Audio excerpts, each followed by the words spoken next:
Saat seseorang mengalami suatu masalah, berbagai hal bisa terjadi karena adanya tekanan baik dari dalam dirinya maupun lingkungan yang berdampak pada terjadinya gangguan mental yang biasa dikenal dengan stres.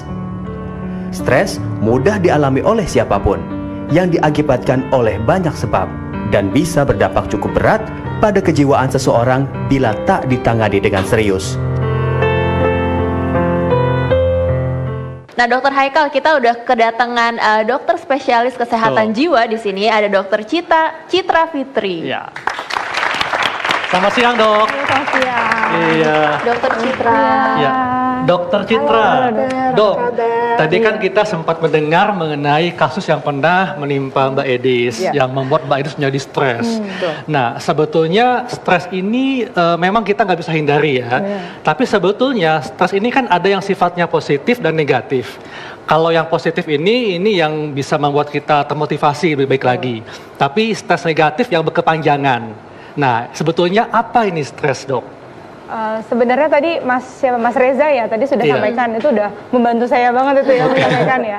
Jadi memang ada perubahan kondisi seseorang di mana ada terjadi perubahan dan dia tuh harus siap untuk adaptasi. Betul. Nah, itu adalah suatu stresor ya. Nah, bagaimana itu yang dibilang stres positif, itu kita bilang eustress, sama stres negatif ya itu distress. Jadi yang bisa menyebabkan akhirnya hendaya. Nah, eustress tuh kayak tadi misalnya misalnya masalah akademik, mau ujian, terus kita tuh jadi jadi belajar lebih banyak dulu, Mbak. Ya, belajar lebih banyak supaya lulus ya, misalnya tuh supaya mendapatkan yang baik, supaya nggak gagal gitu. Itu kan sebenarnya stresnya positif tuh. Iya, stresnya tuh positif. Tapi bisa juga tadi distress, tadi misalnya yang sudah dialami oleh Mbak Edis gitu yang tadi saya dengar. Jadi banyak sekali hal yang bisa memicu terjadinya stres atau stresor ya.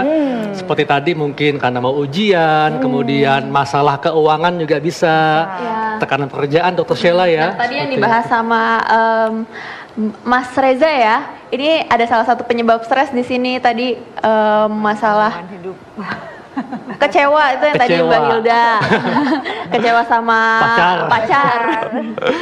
Terus ya. Tapi memang beda-beda sih. Misalnya kita ada dua orang berbeda gitu ya. Dua-duanya sama-sama diputuskan pacar, tapi pasti akan berbeda gitu. Yang satu tenang-tenang aja, kalau yang satu, wah itu kayak udah segala-galanya gitu.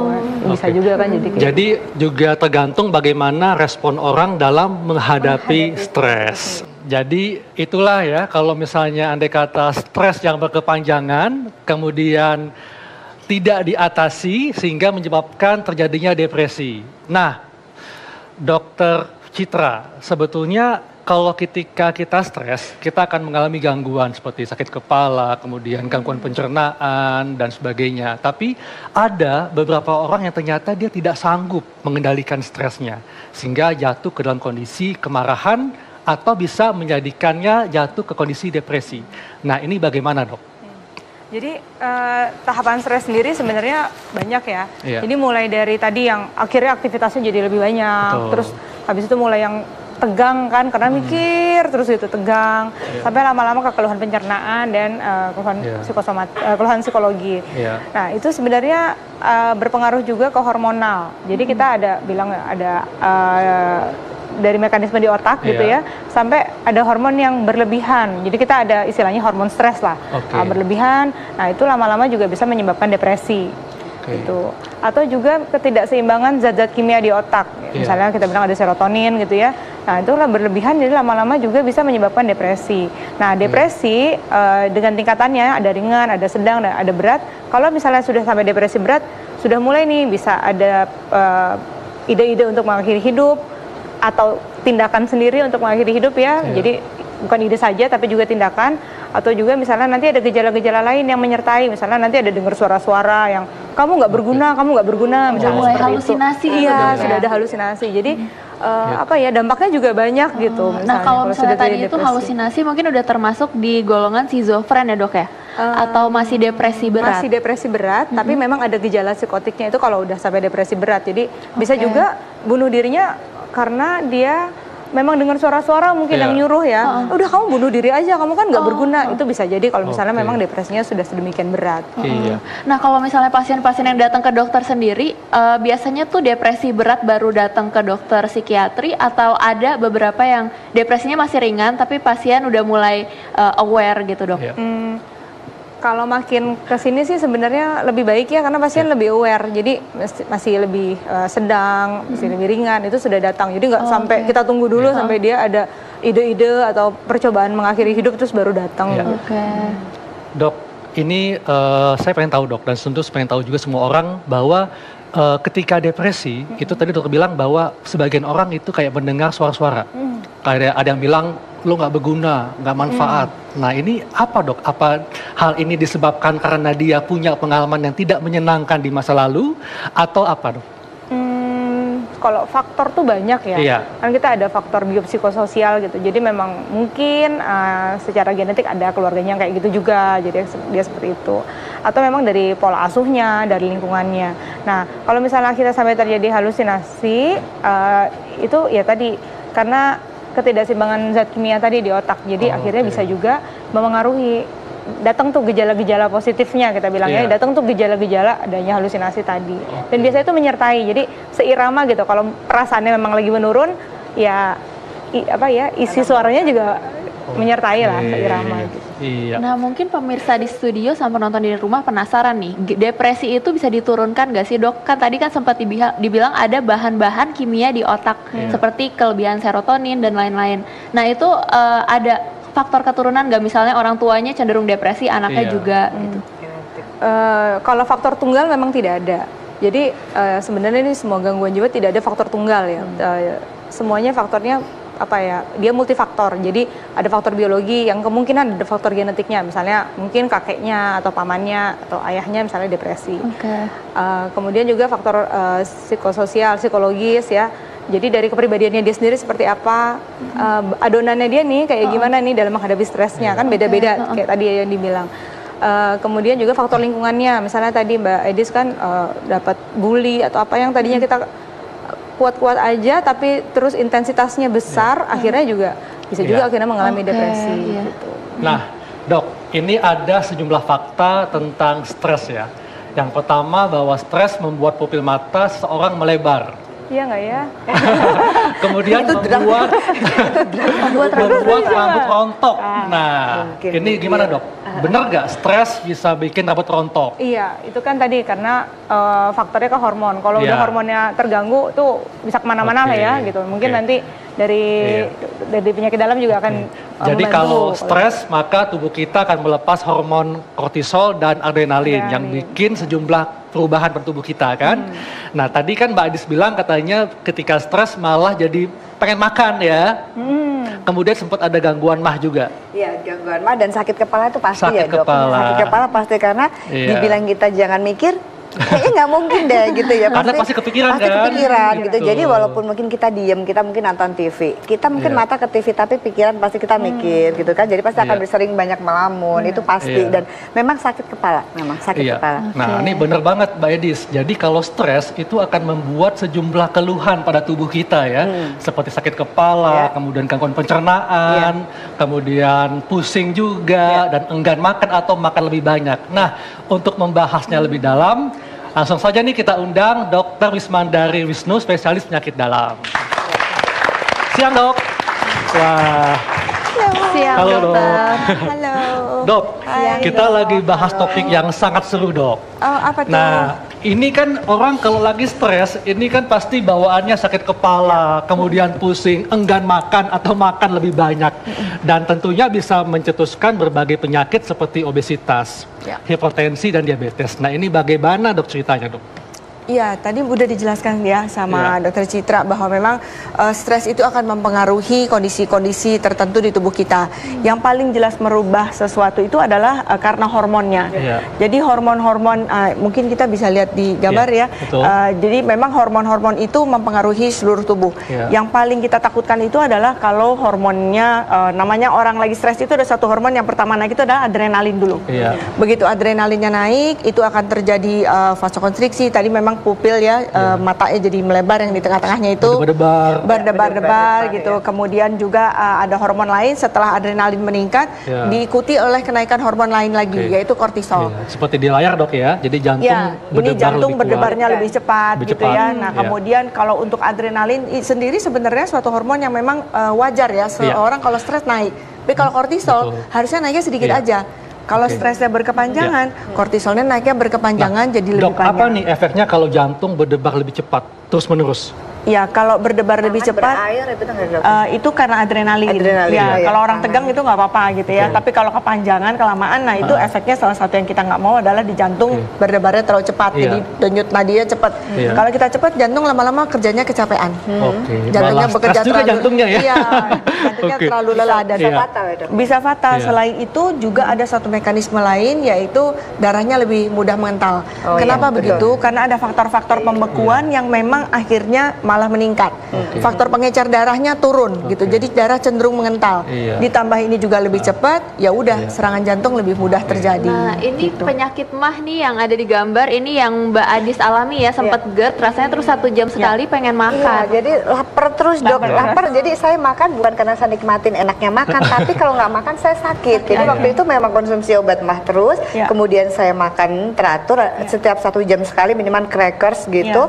Terus kemudian ya kalau udah nggak kuat obat sakit kepala juga memang pada waktu itu karena memang ya lumayan berat ya, jadi memang pernah ngalamin fase yang persis seperti yang dokter sampaikan tadi seperti itu sih. Emang efeknya hampir ke seluruh organ ya. Kalau tadi kita ngomongin jantung ya jelas kita paling takut kematian karena jantungnya. Tapi selain itu juga efek tadi kortisol itu menyebabkan kenaikan gula darah. Dengan kenaikan gula darah, kalau orangnya udah ada diabetes tentu jadi lebih sulit dikontrol. Tapi orang yang belum ada diabetes pun itu gulanya juga bisa ikut naik juga gitu ya. Jadi itu juga tentu kita nggak pengen gitu ya. Kemudian juga tadi sakit MAH, paru-paru juga jadi cenderung nafasnya lebih terpacu ya, lebih cepat, sakit kepala gitu. Dan itu semua dipengaruhi memang secara hormonal. Nyesek ya dia sesak nafas. Nah, Dokter Haikal, pemirsa di rumah sama penonton di studio nih kayaknya masih penasaran nih soal gejala-gejala awal stres itu apa? Mungkin Dokter Citra bisa menjelaskan, Dok. Iya, kalau gejala awal tuh tadi, misalnya yang pertama dia lebih aktif ya, lebih aktif. Lama-lama lehernya tegang, mondar-mandir kayak orang restless gitu, kayak orang nggak bisa diem gitu kan. Nah, abis itu baru mulai timbul tuh keluhan, biasanya sih keluhan pencernaan ya, misalnya sakit perut, diare, MAH gitu ya, atau kembung-kembung aja misalnya. Nah, terus baru kalau lambat laun jadi kayak apa ya, pusing gitu ya, sakit kepala, tadi juga Mbak Edi sudah mengalami gitu. Kemudian tahapan berikutnya bisa sampai kayak orang apa ya, lemah fisik dan malas ngapa-ngapain. Malas ngapa-ngapain. Terus fisik sama mentalnya tuh kayak lelah gitu, kayak capek gitu kan, mau ngapa-ngapain tuh capek banget gitu. Lama-lama intensitasnya akan meningkat lagi, bisa sampai tadi jantung berdebar-debar, atau bahkan misalnya sampai pingsan, atau sampai baal-baal, apa ya, baal tuh kebal-kebal gitu ya, kebas-kebas gitu. Baik dok. Nah ini ada pertanyaan juga nih dok dari Twitter, ada Mas Ade yang bertanya bahwa katanya kalau malam ini tidak bisa tidur karena terlalu banyak pikiran. Nah, apakah ini tanda awal atau salah satu gejala stres, dok? Bisa jadi ya. Jadi kalau nggak bisa tidur itu faktornya juga banyak ya. Mungkin salah satunya adalah stres itu sendiri. Sama nih kayak tadi, misalnya jangan mikir, pasti dipikir ya Mbak ya. Sama kadang-kadang kita juga gitu, nanti tidur ya, itu malah biasanya orang nggak tidur gitu. Terlalu tersugesti untuk tidur juga nggak tidur. Jadi akhirnya dia stres sendiri karena dia nggak bisa tidur gitu kan. Bolak-balik lihat jam 11, aduh belum tidur, jam 12, aduh kok belum tidur juga. Bangun pagi nih belum tidur. Stres sendiri. Nah, jadi hati-hati kalau misalnya tidur apakah karena stres, bisa jadi ya gitu. Karena memang insomnia itu banyak ya, insomnia kan kita istilahnya, juga salah satu yang memengaruhi juga dari stres itu sendiri. Iya. Nah nih dok, ternyata banyak banget nih pertanyaan yang masuk terkait dengan stres, seperti yang masuk di laman Facebook kita, dan kita lihat tayangannya berikut ini. Halo dok, nama saya Sukman, umur saya 21 tahun. Saya itu memiliki sifat temperamen. Lalu setiap saya emosi, pasti setelahnya merasakan sakit kepala, dan itu membuat saya tidak nyaman. Lalu apakah dokter mempunyai solusi untuk meredakan sakit kepala saya? Terima kasih dok. Iya dok, jadi ini pertanyaannya, beliau itu suka marah-marah, temperamental, emosi, dan kalau sudah temperamental, sudah emosi, marah-marah itu jadi sakit kepala. Nah ini tentunya bagaimana dok cara mengatasi stres yang seperti ini? Jangan emosi. Betul. Iya, tadi kan juga Dr. Risa juga menjelaskan ya. Jadi ada hormon juga akhirnya mempengaruhi emosi gitu ya, disregulasi emosi. Jadi biasa marah, tadi juga bisa depresi juga. Nah, kalau untuk sampai mengatasi itu mungkin yang pertama kita time out dulu nih. Jadi time out ini berarti kayak break sebentar ya? Kayak break. Jadi kita mungkin ngitung 1 sampai 10 atau 10 sampai 1 sampai akhirnya kita tenang lagi. Baru kita tahan nafas nggak dok atau gimana nih? Lagi. Itu lebih bagus lagi kalau sambil apa? Tarik nafas ya. Nafas gitu ya. Tapi tarik nafasnya jangan gitu, nggak tarik nafasnya itu yang dalam gitu ya. Nah, kita penasaran nih, kalau Mbak Edis dulu ketika berhadapan dengan stres seperti itu gak tahan nafas gitu atau 10 atau gimana? Iya, jadi memang kalau lagi, kadang saya ada kalanya relax, tadi habis makan dokter nanya relax, ya agak kerasa relax gitu, kayak 30 menit. Tapi begitu lewat 1 jam mulai mikirin, mulai jantung berdegup, kencang, mulai kambuh mah lagi, terus mulai sakit kepala lagi kayak gitu kan. Biasa saya memang alihkan gitu ya, kalau pada waktu itu ya saya sholat gitu kan, saya sholat memang ya itu kan juga freeze ya. Betul, jadi saya udah deh, alhamdulillah ada Allah, insya Allah ada jalan keluarnya gitu. Jadi memang yang membuat saya selalu tenang pada waktu itu ketika sudah nggak kuat gitu kan, kayak udah bener-bener udah pecah deh kepala, ya udah sholat aja, udah di situ larinya memang di situ. Dan memang sama saya mengalihkan ke hal lain. Biasanya kalau misal masih kepikiran udah selesai sholat, udah baca Quran misalnya gitu, ya udah main game gitu, atau saya nonton hiburan yang membuat saya ketawa atau musik seperti itu sih. Jadi yang membuat saya jadi lebih rileks aja. Iya. Oke, jadi caranya adalah dengan mendekatkan diri kepada Sang Pencipta ya. Betul. Dan alhamdulillah pada waktu itu walaupun seberat apapun masalah saya, alhamdulillah syukurillah sampai tidak kepikiran sih sampai mengakhiri hidup atau apa enggak. Alhamdulillah syukurillah. Alhamdulillah. Iya. Nah, nih dok, ada lagi nih yang masuk pertanyaan di Twitter kita dari Muhammad Saiful nih yang bertanya bahwa dia mengalami gangguan cemas, anxiety disorder. Nah, ini bagaimana dok cara penyembuhannya? Banyak tuh. Kalau gangguan cemas itu apa ya kan? Oke, sebelumnya apa nih gangguan cemas nih? Seperti apa ciri-cirinya? Kalau ciri-cirinya nih biasanya ada gejala-gejala fisiknya, jadi jantung berdebar-debar, mulut kering, leher kayak tercekik gitu ya, nyeri dada. Terus kadang-kadang karena saking jantung berdebar-debar mikir, aduh ini ajalnya udah deket nih, gejala kayak gitu ya. Terus ekstrim itu ya dok? Mungkin ya kalau misalnya dia sampai jantungnya berdebar atau dia seperti asing di lingkungan yang biasa. Misalnya dia biasa ke kantor terus tiba-tiba ini di mana ya gitu kayak asing, atau dia juga kadang-kadang asing sama dirinya sendiri gitu. Jadi banyak faktor. Nah, ini bagaimana dok cara mengatasinya nih? Gangguan cemas. Cara mengatasinya, jadi kita tadi sebenarnya sudah disampaikan juga. Apakah misalnya dengan meditasi gitu? Atau dengan mendekatkan diri pada Sang Pencipta, olahraga misalnya itu kan juga bisa menurunkan ketegangan ya, menurunkan cemas juga. Terus kita juga berusaha untuk relaksasi ya, jadi kita kendurkan otot, kita tegangkan otot gitu ya, sampai supaya lebih enak sambil kita atur nafasnya. Tapi kalau misalnya memang akhirnya nggak bisa juga, mungkin memang harus berobat. Oke. Mungkin kalau boleh tambahkan ya, jadi pada pasien-pasien yang datang ke saya itu kan memang karena saya penyakit dalam ya, jadi memang ada keluhan fisik dan memang ada kelainan fisiknya. Nah, kelainan fisik ini biasanya diperberat dengan adanya faktor stres tadi. Ya? Kalau misalnya dia gangguannya bisa diatasi stresnya, gangguan fisiknya bisa diperbaiki karena paling tidak lebih baik dibanding sebelumnya gitu loh. Misalnya kayak diabetes, tadinya kadar gula darahnya bagus gitu, tiba-tiba dia ada masalah berat gitu ya, gulanya naik gitu. Nah itu nggak gampang juga sih menangani stres itu kan kadang-kadang tidak perlu obat ya, tapi justru lebih ke psikoterapinya, pendekatan psikisnya yang lebih perlu, dan itu tidak mudah. Ya syukur kalau kayak Mbak Edis ya bisa pendekatan terus ya alhamdulillah selesai, karena memang menurut saya itu yang paling baik pendekatannya. Jadi artinya stres ini bisa menyebabkan penyakit atau memperparah gejala penyakit yang sudah ada. Atau malah seperti saya ambil contoh sakit tiroid gitu ya. Sakit tiroid itu ini orang tadinya nggak ada sakit apa-apa nih, nggak ada sakit sama sekali, tiba-tiba ada pencetusnya, jadi muncul gejala-gejalanya gitu. Oke, nah Dokter Haikal, mungkin ini selain tadi Dokter Wisma sempat bilang ada pendekatan juga ya dok ya untuk membantu seperti penata laksanaan stres ini, seperti keluarga ini harus berperan juga untuk support. Nah kalau Mbak Edis itu waktu itu seperti apa Mbak? Keluarga, pastinya sangat lingkungan, banyak ya dukungan dari keluarga, teman dekat dan sebagainya. Keluarga Masya Allah ya luar biasa. Disinilah saya pakai ada pengen berbagi sharing gitu bahwa jangan pernah tinggalin keluarga, jangan pernah jauh dari keluarga. Setuju Mbak Edis.